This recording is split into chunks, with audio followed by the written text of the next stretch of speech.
Good afternoon and welcome everyone. Apologies for this delay with the press conference that follows the Foreign Affairs Council of today. High Representative Vice President Federica Mogherini will present the main outcomes of the meeting and then we'll take a few of your questions as usual.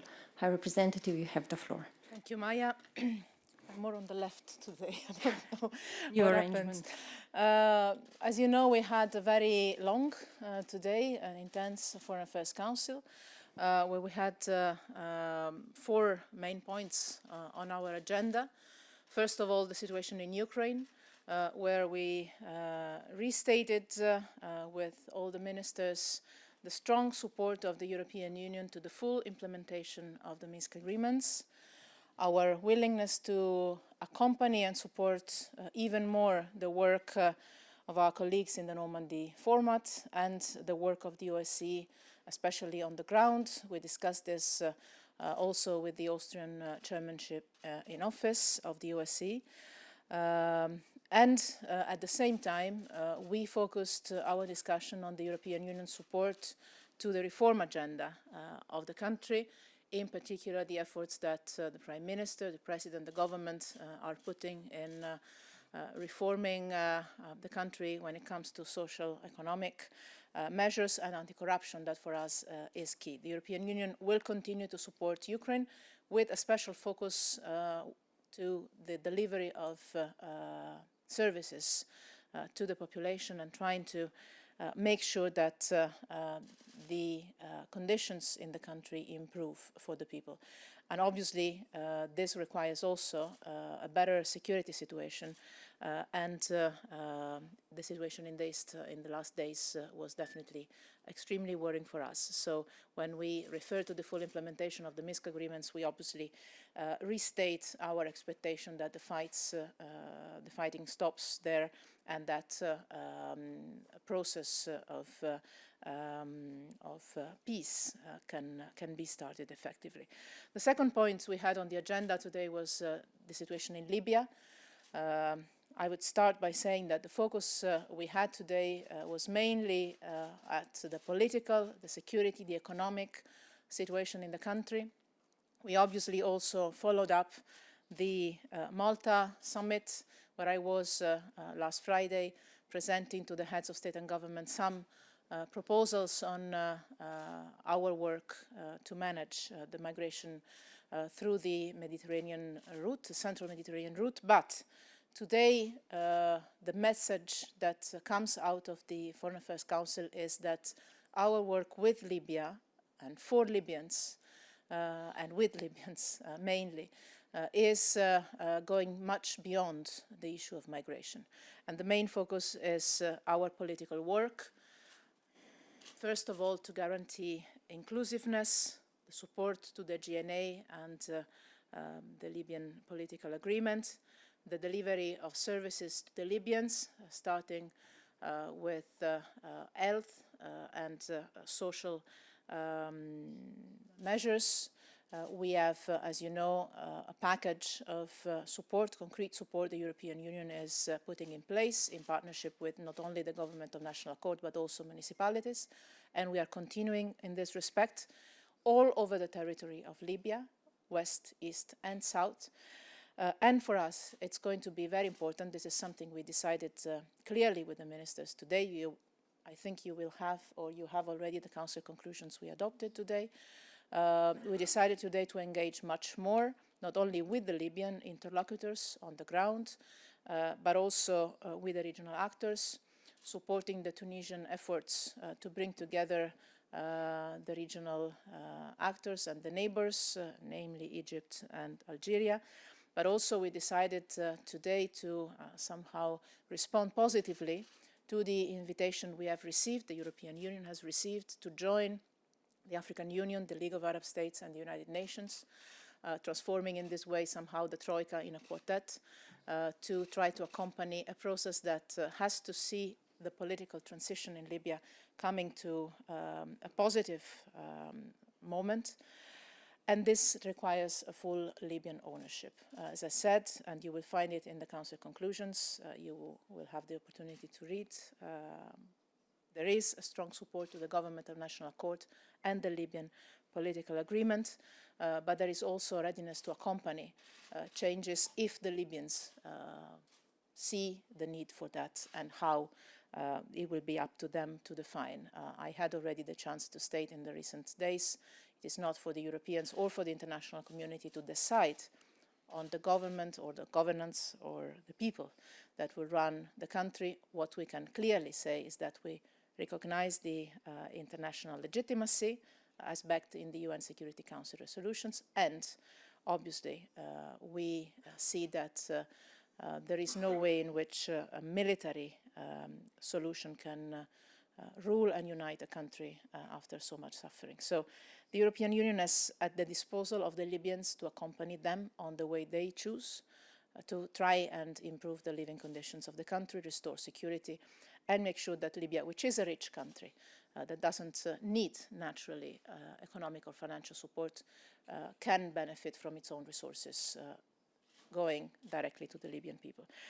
As a follow-up of the Malta Declaration, obviously the ministers focused also on the work we will do on the external side of our work on migration on the Central Mediterranean route, aspects related to our work with Libya. And I would like to mention here only 3 points that I stressed also in Malta and on which ministers today agreed very much. One is to continue our work with the southern neighbors of Libya to control better the Libyan southern border, and namely to facilitate meetings between Libya, Niger and Chad.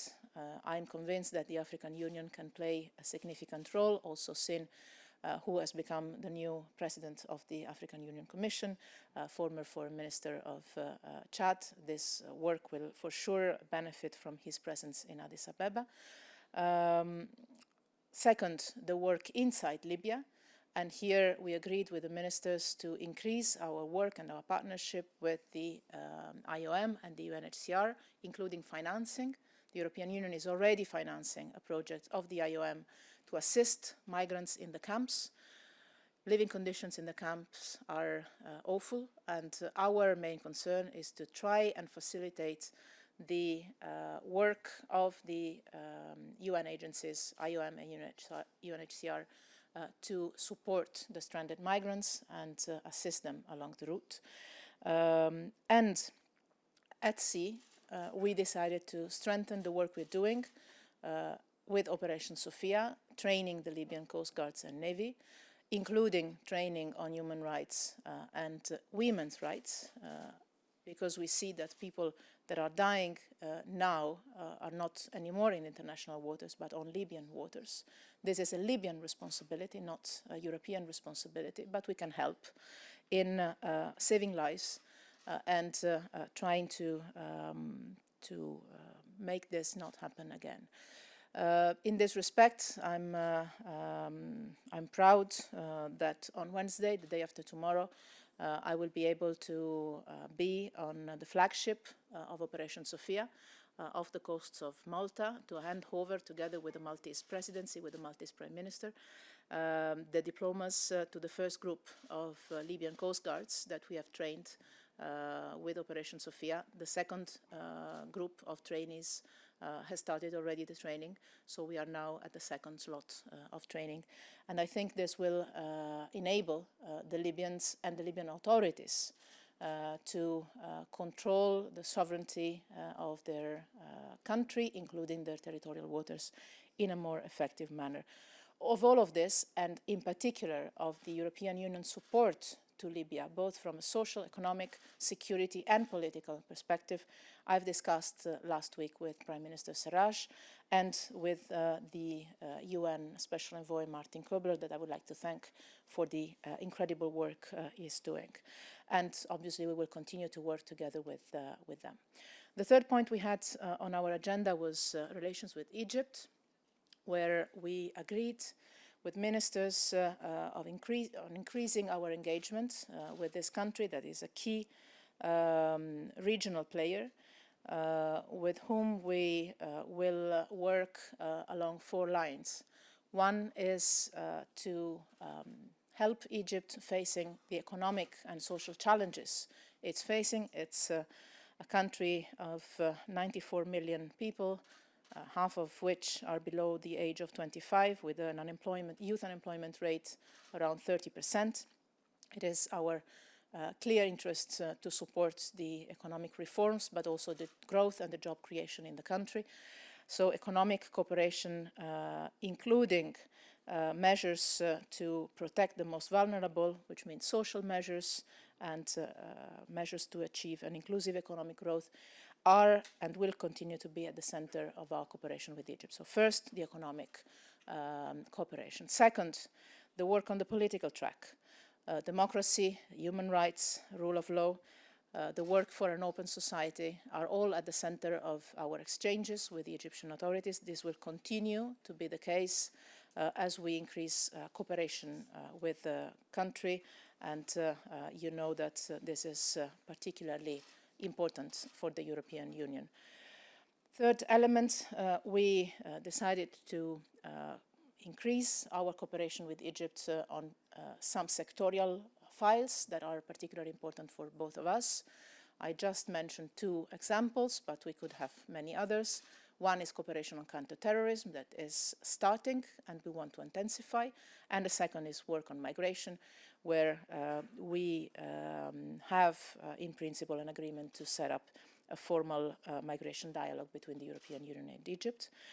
Finally, but to me this is the most important point of all maybe, is to increase our work with Egypt, which is already ongoing, on the regional issues. I just spoke about Libya. I'll say in a minute a few words on the Middle East peace process. Egypt is a key country when it comes to different regional dynamics. It's a key country when it comes to the Arab world. And it's a country with whom we want to work also to try and find solutions, being this for an inclusive and effective government in Libya, being it for 2 states in Israel and Palestine. This is also why we decided to invite Minister Shukri at the next Foreign Affairs Council, and I am quite optimistic on the fact that he can accept our invitation. Hopefully the dates will be convenient, but I guess so. Last but not least, we had another time a point on the Middle East peace process. As you notice, this issue is very often on our agenda, almost every month. I think this is in itself a relevant thing to do in a time when we see quite some changes in the consolidated policies of the international community. What doesn't change is the EU position on the 2 states, on the settlements, on Jerusalem, and it is useful for the European Union to restate its willingness to work with the international community, within the Quartet, with our friends in the United States, in the UN and in Moscow, with our Arab friends and interlocutors, starting from Egypt, but also with Jordan, or the League of Arab States, or Saudi Arabia, to find a way to get to the 2 states. I know that this is not now the message you will hear most often around the world, but you will continue to hear that consistently from Europe. And this is something that unites all Europeans.